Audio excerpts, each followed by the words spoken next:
দৃষ্টান্ত পেশ করেছিলেন হযরত আব্দুল্লাহ রাদিয়াল্লাহু তাআলা আনহু। তিনি নবী সাল্লাল্লাহু আলাইহি ওয়াসাল্লাম ও আল্লাহর ভালোবাসার সামনে পিতার ভালোবাসাকেও তুচ্ছ মনে করেছেন। তাফসীরে তাবারিতে ঘটনা এসেছে এবং সিরাত ইবনে হিশামে ঘটনা এসেছে। তাফসীরে তাবারি খণ্ড নম্বর 23 পৃষ্ঠা নম্বর 406, সিরাত ইবনে হিশাম খণ্ড নম্বর 4 পৃষ্ঠা নম্বর 292। ঘটনা হলো নবী সাল্লাল্লাহু আলাইহি ওয়াসাল্লাম পঞ্চম কি ষষ্ঠ হিজরি সনে বনু মুস্তালিকের সাথে যুদ্ধ করার জন্য বের হলেন।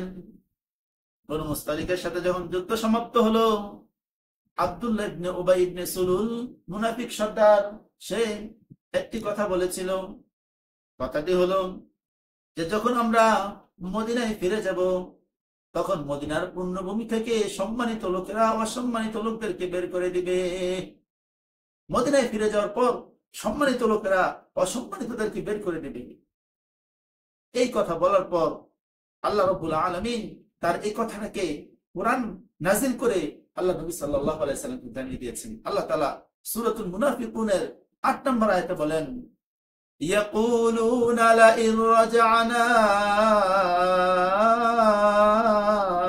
ইলাল মাদিনাতি লা ইখরিজান্নাল আ'আযযু মিনহাল আযাল ولله العزة ولرسوله وللمؤمنين ولكن المنافقين لا يعلمون।